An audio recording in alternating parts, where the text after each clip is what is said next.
If you go all the way back to, when I joined in early 2006, there wasn't even quite this sense in which we shouldn't be doing government work. I'd say it was mostly people were disinterested in it. And certainly investors thought there was no business to be built here. So it was very hard to actually raise capital. Then if you fast forward a little bit, I think we started getting into the era where it was politically quite distasteful. Working with the government became more quote unquote evil. And that was kind of a different era. And then, of course, things have changed quite a bit now, I think, particularly precipitated by the invasion of Ukraine by Russia. People kind of realize that there are bad actors in the world, that freedom is not assured, that history did not actually end with the fall of the Soviet Union. And in many ways, I think it's a reversion to the mean. It's where the valley came from. Yeah, exactly. And I think the real insight that I'd say Peter and Alex had, the founders, was that, of course, terrorism is awful, but also you said, our freedom here. What's maybe perhaps just as bad or worse is the reaction to terrorism. How are you going to ensure that not only do you have security, but you have civil liberties too? And in that era, if we can remember what it was like in 2001, 2002, 2003, just how vulnerable we felt and the sorts of trade-offs we were willing to make. And that's the role of government. Government needs to decide for a given level of security, what sort of privacy is available. But the role of engineers is to push out the efficient frontier. For any amount of security that society wants, you should be able to have more privacy than you could have had before. And so who's really going to work on technologies that both move the efficient frontier on how much security was possible, i.e. this software would be highly efficacious in finding terrorists, but also would do so in a way that honored data protection and privacy so that you could still have functioning democratic society. The core observation that people had after 9/11, they described it as it was a failure to connect the dots. And so on one hand, that can seem really easy. Retrospectively, we can go back and we can look and we can see that we had little bits of data that if we had just put them together, we could have understood what was happening. But often this data is collected with certain authorities. The data has to be protected in certain ways. It can only be used in certain circumstances. When you don't have sufficient technology, you end up having binary information sharing regimes. You can either see all or none of the data. And that's extremely unhelpful. What you need to really have is a granular ability to say, what data can I see under what circumstances based on the laws under which it was collected, the purposes and uses I have for this data. And that would allow you to connect maximally the dots in a legal and compliant way. So developing that technology infrastructure was absolutely crucial. Then on top of that, this isn't just about bringing the data together. It's really about helping the people who do this job, the intelligence community, law enforcement community, be able to ask questions of the data in a way that is 1,000 times more productive, 1,000 times more collaborative, so that you can get far ahead of bang, well to the left of these issues happening and prevent them while the actors may still be overseas before these plots have really developed much at all. The first product was the Gotham platform, which was really at the time focused on intelligence and intelligence agencies. And I think that the cynical way to think about Palantir is that it took something as sexy as James Bond to motivate engineers to work on a problem as boring as data integration. Our core thesis when we started going after this is that there were some really interesting approaches that PayPal had used to fight fraud. We were going to take the intuition for these visualizations and analytics and bring it to counterterrorism. Of course, PayPal was a modern software company. There was no legacy infrastructure. You could simply build on top of this integrated data foundation and provide a lot of value to the human analysts. That's not the case in the intelligence community. You have software that was written 40 minutes ago, right next to software that was written 40 years ago, and everything in between. Consistent view of the world across all of my disparate data. And more data is being created every day. That's the challenge with big data. It's not just that I have a lot of data. It's that both the volume of data is growing exponentially and the number of data sources is growing. So every day there's more data that you have to bring. There's more puzzle pieces that you can be bringing to bear to complete the picture. You need to be able to do that at the speed of software, not at the speed of humans. And that was the first product we had, the big unlock. I did this plan. It had this effect. What else have I learned as I did this operation? I observed new things that give me new intelligence that's happening that I can feed forward into additional operations. A huge number of you can think about, I think a general once said something about Afghanistan. It wasn't a 20-year long war. It was 21-year long wars because we would rotate people in and out. So what is our institutional knowledge, right? So so many times we would just save lives simply by enabling people to understand where are all the historical attacks that ever happened? Where have the IEDs gone off? Where are all the times we've tried to land a helicopter in this HLZ, this helicopter landing zone before, and have we taken fire or not? And so how do you leverage the kind of collective knowledge of the enterprise to do more precise, safer operations, reduce risk to life, and improve the outcomes of the missions. I'm going to help the commanders have intuitions to ask big strategic questions of the battle space. And that is absolutely true. And I often think that the most valuable role software can play in defense tech is it is a weapon system for the commander's mind. General Mattis said the most important 6 inches on the battle space are the 6 inches between your ears. And so how do we lever up the amazing commanders that we have and give them an ability to see further into what is true and use that to plan backwards? And so how do I tell if the strategies I'm employing are working or not? And what's different here versus there? Where is it working? Why is it working? And use that to help them with the feel of what's actually going on and how they're going to change their tactics. 2 dimensions that are pretty interesting there. The first is that you're drowning in data. I mean, the number of things out there that are actually sensors, that are actually giving you something is enormous. And then the rate limiter becomes, how do I fuse those sensors together to make sense of what's happening? That sense making is the bottleneck over the ability to collect, right? So you have tons of data. The other dimension that I think is pretty interesting is how exquisite has the collection had to be over time. You could say, starting with Corona back in the 50s, when we put up the first sort of overhead satellites that could take pictures of the Earth, that capability, we would say, is very exquisite and in the hands of a handful of countries in the world. Now there's all sorts of commercial Earth observation that you could be tapping into. And the amount and access of information that even the Ukrainians have organically to themselves, where they don't have to go through other countries with exquisite collection, has changed tremendously. Yeah. So people tend to go straight to Skynet and their kind of worst fears around the dystopic potential here. And I think that obfuscates what's actually happening, which is that there is a rules-based process we go through to identify targets, nominate those targets, prosecute those targets, assess the effect we had on them. You could say, I think in the Gulf War, maybe that whole cycle, the first Gulf War, you could measure that in days.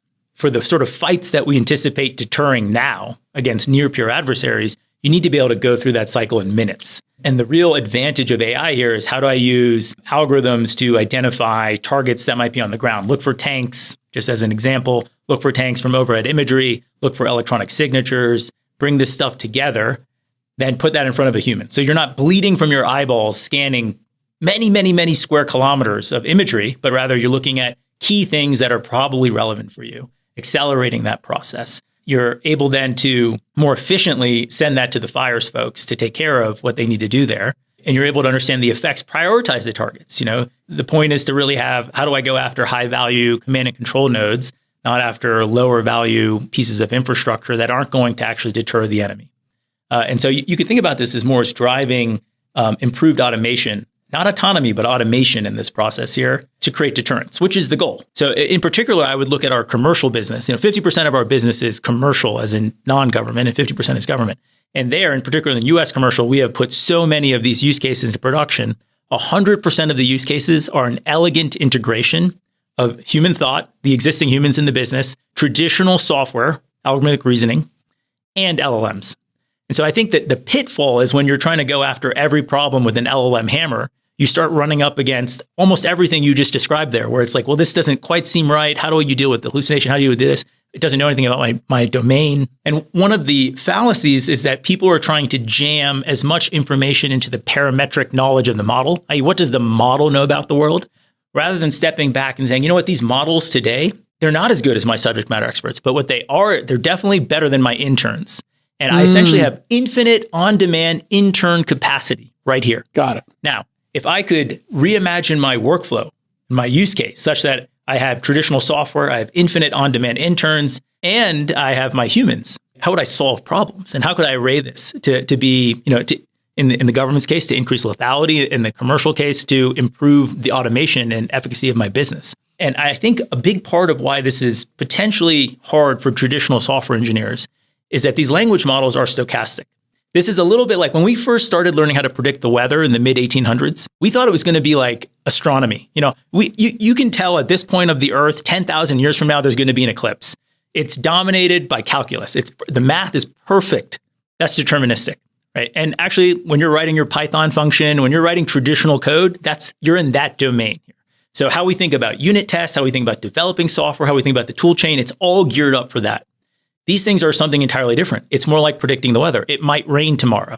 So now, if you have this fundamental stochasticity, how do you harness this genie in a way that adds value overall? And I think a good example of maybe what we want to try to avoid is something like the self-driving car. Obviously, it's quite compelling, but if we think about the first real proof of concept of the self-driving car was in 2005, the DARPA Grand Challenge. Oof. You've seen those videos. It's rough. It is rough. Yeah. I would say it's still, especially the ones that didn't work. Yeah. But the winning car drove 132 miles through the desert. Yeah. It's kind of a serious demo. Yeah. But 20 years on, we might just barely be scratching the reality that self-driving cars could be here. And there's sort of pragmatism that you really need to be applying to this. That's the philosophy we've been taking. And as a consequence, I think, to come back to your point, I think chat is a dead end. I think in many ways, Arthur C. Clarke has that quote that sufficiently advanced technology is indistinguishable from magic. When Kasparov lost to Deep Blue, that was like a magical moment. And we thought we were on the precipice of the AI revolution yet again. And when AlphaGo was there, ChatGPT was that same moment for us. But in some ways, we anthropomorphized the technology. It is very powerful, but it's not the terminal state here. There's a lot more that you have to do. And I think people are starting to recognize that. So a big thing I've been talking about is, as an institution, you need to be looking for proof, not proof of concepts. It's going to be really easy to build a demo that's compelling. You don't want to be on the self-driving car journey in the sense that it's going to be 20 years before you get to proof. What we're focused on is building that tool chain around LLMs with AIP that enables you to get to proof very quickly. What are some of the early wins? Have you had any early wins in the field yet, or are you just starting to deploy it? No, we huge early wins. So with one automotive OEM, if you look at their warranty claims management process, right? So if your car is under warranty, you go to the dealer, they repair whatever's broken, they send in a claim to the OEM. The OEM's analyzing that because they're paying for that. So they want to figure out, do I have a bad supplier? Does the part not work when the humidity is like this, or what's going on? How do I root cause this? How do I fix the parts for the next set of cars I'm making? Or do I need to do a recall? Right. So if you think about that process, there's really two steps to it. One is analyzing the claim, which has like a big unstructured field from the dealer writing what went wrong. And then the kind of statistical analysis of understanding the root cause of what actually happened in this part. This root cause analysis is very much a subject matter expert thing. You need to understand a lot about the parts. It's specialized. The same person doing the root cause and the steering system is not doing it for the air conditioning system, et cetera. But the categorization of the claims is something that used to take a human half their day to do. Let's go to high-end manufacturing here. So sure. Panasonic Energy North America, they make the batteries in the Teslas at the Gigafactory. They're co-located there. So it's a pretty exquisite manufacturing process. With them, we built a bot that would augment their level 1 analysts to have the knowledge and skills of the level 4 technicians. And so they're production constrained, right? Every battery they can produce, Tesla can sell. So it's about these very high-end machines running as quickly as possible, as often as possible with reliability here. And the powerful insight is that you have pictures, you have PDF files, you have all this structured documentation of these machines. But even more than that, you have the reasoning of your human experts, which is often in Slack rooms. It's in the audio of the video conference calls when they're troubleshooting things. How do you take this data, which is actually the most important data in the enterprise that we've historically treated as ephemeral, the audio of a conversation? But that's where the most up-to-date present knowledge of reality is. That PDF document, that's probably 3 years out of date. It doesn't reflect reality. It's some thin copy of that, some shallow copy. And so being able to wield these sources that historically were beyond the reach of traditional IT systems has been able to up-level employees massively. And so I think, we're not that far away from it having a big impact on the productivity of even high-skilled labor. One of the things we were talking about earlier is how we're just drowning in this information. Yeah. So triage becomes hugely important. There's so many cases now where you actually had the information, but you hadn't been able to process it yet. You don't want that to be the case. With LLMs, even vision language models, where you're combining multimodality, you can be looking at and tipping and queuing the things that are relevant for a human to get on top of, because they might be more pertinent, more relevant to what's happening today. So I think it's going to naturally be part of every part of the software tool chain here in terms of sense making. Well, a lot of these technologies allowed us to reduce risk to life. It's like you think about how just absolutely bloody World War II was. You think about the Korean War. What was the era like before precision munitions? And many of these lessons were learned by our adversaries by looking at how swiftly we won the first Gulf War. Precision munitions. That was the first time we used GPS. In fact, the government didn't even have enough GPS, so they had to buy commercial receivers. And they had two basically bands. One was high resolution military precision, and one was they intentionally made it a little fuzzier and less accurate for commercial. They had to flip that switch and make it all the same in that context, which is the first time that the everyday consumer realized how good GPS could actually be. From that point forward, they had to kind of make that available to everyone. Our adversaries saw that. They saw how we use space. They saw how precise and how quickly all of this went and said, we need to deny this capability to the US or we're going to lose. I think we could have lots of historical analysis of, not 1 inch and how is our policy played out. I think that there are fair debates to be had there. Okay. I don't want to reduce the nuance there, but I think if you look at the present moment, what is our current reality? We have a serious issue to manage here. Win or lose in Ukraine for the Ukrainians, we're going to have to manage Russia. That problem's not going to go away. And in many ways, I think we've goaded them into reindustrialization, that their industrial base is moving at a point in time where ours is not. Europe produced fewer munitions than we forgot we had given to the Israelis, just sitting in a depot. So you just think about the scale of what rearmament actually means. You look at what we're doing in the US, we have moved, but it's taken a long time. And the part that I feel a huge amount of urgency around here is really the historical lessons from World War II. So Bill Knudsen, a Danish emigre who used to be a very senior executive at GM and then at Ford, then at GM, he went into government in the very late 30s, almost maybe early 40s, to start building this arsenal of democracy. And that coincided with Lend-Lease. So we were not yet fighting, but our allies were. And we started ramping up industrial production to give equipment to really the Brits to begin with. I think we're in this in-between period where we don't yet have a political consensus that would enable us to pursue reindustrialization. But we're very clearly in a world that requires that of us, even for our own national security. What does reindustrialization look like here in your mind?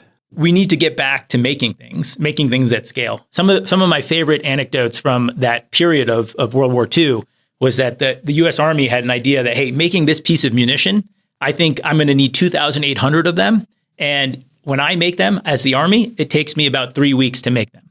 When they transferred that over to automotive companies, they got production down to 2.5 days, and they made 280,000 of them. Wow. This is one of the profound consequences of how we have managed the defense industrial base since what's called the Last Supper. After the collapse of the Soviet Union, we didn't have an existential threat, and we were spending quite a bit on defense against that adversary. So it was politically necessary that there would be a peace dividend. That's very reasonable in a democracy here. So we slashed the defense budget 67%.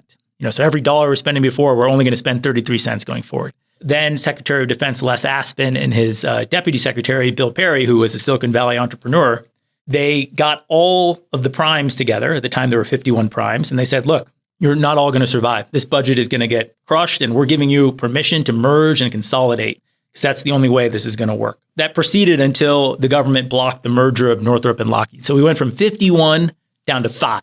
Quite a consolidation, yeah. Yes, huge consolidation. And that's really the birth of the military-industrial complex, yeah?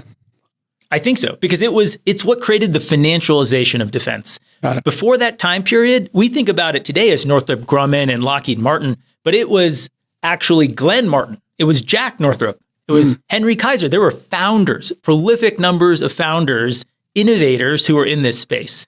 And after that moment, it wasn't really possible for that couldn't be sustained anymore. It was about more like a private equity mindset of, you could say in the fight in China, we're going to need these long-range anti-ship missiles. They're called LRASMs, or these joint air-to-surface standoff munitions called a JASM.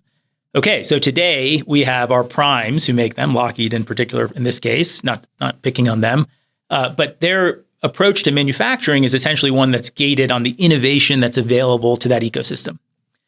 Let's contrast that to Tesla. The Model Y manufacturing process was already eye-watering, but because it could not deliver the scale, speed, cost, performance they need for the next-gen vehicle, they did another 10x improvement on top of that. Yep. We have seen this history before. If you look at Intel, in the 60s, 96% of all integrated circuits were sold to the DoD and NASA. But Bob Noyce, the co-founder of Intel, always envisioned a future commercial market. He was not building. He would, in fact, not even let DoD pay for more than 4% of his R&D. He was going to privately finance it with venture dollars so that he could stay in control of his roadmap. He had this vision. Because he executed on that vision, he far exceeded the price performance that even DoD could imagine, which led to both a huge amount of American prosperity, but I think relevant to this part, uses in national security that we could not have contemplated. So if you want a step change in production of the LRASM and the JASM, we need to be thinking about things that look more like using the Defense Production Act to get modern manufacturers like Tesla and the big automotive OEMs and their ilk, new upstarts like Hadrian, into this business. And so I think that the key thing is we will be moving towards a world of cheaper and cheaper hardware that has more exquisite software coordination to drive the effects. This should tilt towards America's advantage. Like, we are the greatest nation in the world at software. There are 0 enterprise software companies from China that operate on the world stage. Yeah. There are even 0 from India. The next best country in the world is Israel, and they build canoes, not aircraft carriers. Yeah. And so the software advantage skews massively in our favor here. Just as we were the world's best at mass production at the dawn of World War II, we are the world's best at software now. Yeah. And this is going to be the big offset, and why I think defense tech is so crucial in this moment towards driving deterrence from the conflicts that we may be facing. All right, let's end on this, capital allocating in defense tech. You did a tweet, but I thought this was interesting in terms of, we all understand, if you're listening to this podcast, the power law. One investment makes up the massive majority of a venture fund's returns. In fact, I had Brian Singerman on the pod a couple of weeks ago, and he talked about what a massive return they got from going all in on Palantir. So let's, maybe you could read the tweet for us and what you're thinking here. Yeah, so 5% of the capital invested generates 65% of the return in a venture portfolio. 20% of the capital generates 90% of the return, and half of all investments lose money. And that's because VC is a power law business. Right. And so what I think defense tech really needs, and what the government, because it's a monopsony, right? There's one buyer. That's what a monopsony is. The opposite of a monopoly, where there's there's one seller in a monopoly. There's one buyer here. And so as a monopsonist, you get the market you create. You get the behaviors you incent. And so what we really need as America is an ecosystem where we have a few huge winners here that helps the LPs generate a return, that helps the funds raise future funds, that keeps the $100 billion of venture that has been invested in defense tech since 2001, keeps that flowing to generate this software advantage that I was just talking about here. I think this is not a concept that's well understood, maybe generally, but definitely not well understood in DC, where the kind of intuitive response is to try to peanut butter spread the capital they do have around. And as a consequence, you end up creating a lot of zombie companies, that none of whom really make it, maybe none of them outright fail, but it doesn't create a return profile that allows LPs to go invest further in this space here. Real candid view is I thought we were going to fail, but I'd rather fail working on a problem of national significance than, succeed in building a Web 2.0 calendar. It was mission over money. I think a better historical narrative is not that the West won over the Soviet Union, but the Soviet Union lost. And it requires effort to protect and promote freedom and prosperity. It doesn't come free.